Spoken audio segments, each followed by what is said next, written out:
ओम नमः शिवाय। आज है शिवरात्रि और मेरी चल रही है शिवरात्रि की पूजा। तो काफ़ी टाइम हो गया था, 11:30 लगभग बज गए थे पूजा करने की शुरुआत में ही, क्योंकि सबसे पहले मैं खाना ही बना लेती हूँ।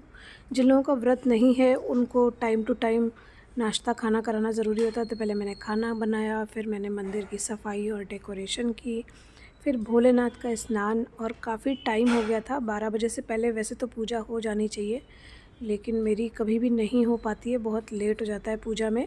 12 बजे के बाद शायद मंदिर भी बंद हो जाता है, तो मंदिर का टाइम भी मेरा निकल गया है। अगर मौका मिला मुझे तो मैं इवनिंग में एक बार को मंदिर हो आऊँगी, मत्था टेक आऊँगी। इस पूजा की तैयारी मैंने एक दिन पहले से ही शुरू कर दी थी। बहुत चीज़ें हो जाती हैं लाने के लिए, जब लेने बैठो तो फ्रूट्स, फल, चंदन, फूल सभी कुछ आना पड़ता है, लाना पड़ता है। भोलेनाथ की सबसे बड़ा त्यौहार है, सबसे बड़ा पूजा होती है इस समय। तो इसके बाद मैंने पढ़ लिया था शिव चालीसा और नमामि शमीशान वाला पाठ कर लिया था। आप भी बताइएगा कमेंट सेक्शन में कि आप कौन सा पाठ करते हैं भोले बाबा का।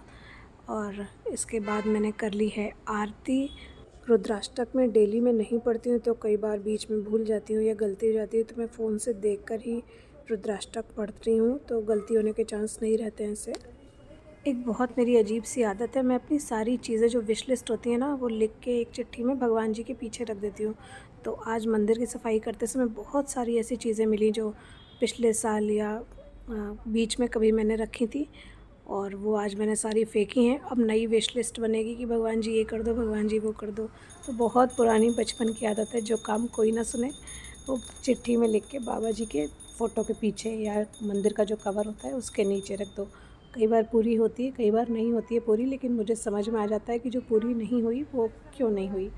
तो इस तरह से पूजा ख़त्म हो गई है। अब जो लोग पूजा में नहीं बैठे थे उनका मैं कर रही हूँ चंदन तिलक, त्रिपुंड और उसके ऊपर टीका। तो बहुत सुंदर लगता है ये, और बहुत देर तक ठंडा लगता है चंदन का टीका। तो इस तरह से पूजा मेरी ख़त्म हुई।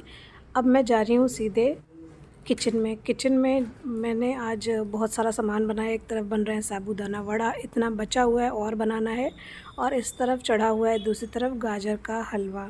तो गाजर को मैंने बिना घिसे ही उबाल के इसको भून रही हूँ मैं। बाकी नॉर्मल खाना मैंने सुबह ही बना लिया था। हेलो एवरीवन, आज थी शिवरात्रि और इतनी बुरी तरह मैं थक चुकी हूँ। व्रत था आज, लेकिन प्रॉब्लम ये नहीं है कि मेरा व्रत था, प्रॉब्लम ये है कि मैंने आज सबका, घर में बच्चों का सबका व्रत रखवा दिया।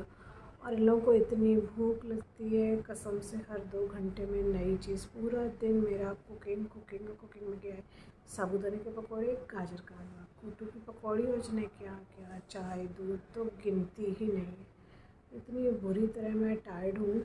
मैं मंडे का फ़ास्ट रखती हूँ, लेकिन कभी भी ऐसा नहीं हुआ कि एक टाइम मूँगफली खा लेती हूँ, एक टाइम नॉर्मल जो भी होता है वो खा लेती हूँ ऐसा। लेकिन आज तो पूरा दिन मेरा किचन में खड़े खड़े, और व्रत का खाना, और मेरी मदर इन लॉ और हस्बैंड का व्रत नहीं था, तो उनके लिए नॉर्मल दाल, गोभी, आलू, रोटी, चावल, तो डबल कुकिंग।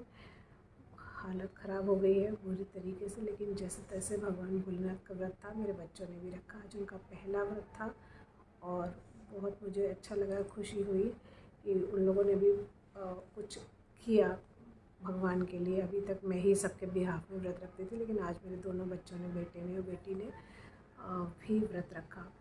और क्या बोलूँ, तो चलिए आप सभी को हैप्पी शिवरात्रि। शिवरात्रि की बहुत बहुत शुभकामनाएं। भोलेनाथ की कृपा हम सभी पे बनी रहे। ओम नमः शिवाय।